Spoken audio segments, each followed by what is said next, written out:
പറഞ്ഞോളൂ, എന്താണുള്ളതെന്ന് പറഞ്ഞോളൂ, കിട്ടിയ ഗുണം പറഞ്ഞോളൂ. ഇത് എന്റെ ചെസ്റ്റ് വേദന ആയിട്ട് കരയിൽ പോയി, മൈലാറ്റിൽ പോയപ്പോൾ 2 ഓപ്പറേഷൻ എനിക്ക് വേണ്ടി വന്നു.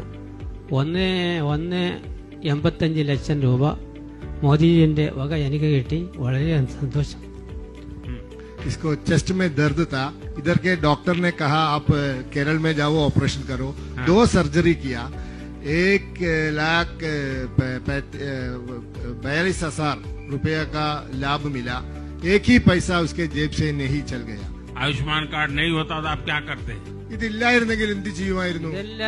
ജീവൻ തന്നെ അപകടത്തിലായിരുന്നു. മർ ജായേഗാ ये इसका अलावा ऐसा बोलता है. സാറിനെ കണ്ടതിൽ ഇത്തിരി തിരക്കിനിടയിൽ സാർ വന്ന് ഞങ്ങളെപ്പോലെ ഉള്ളവരെ കാണാൻ സാധിച്ചതിൽ അതിയായ സന്തോഷമുണ്ട്.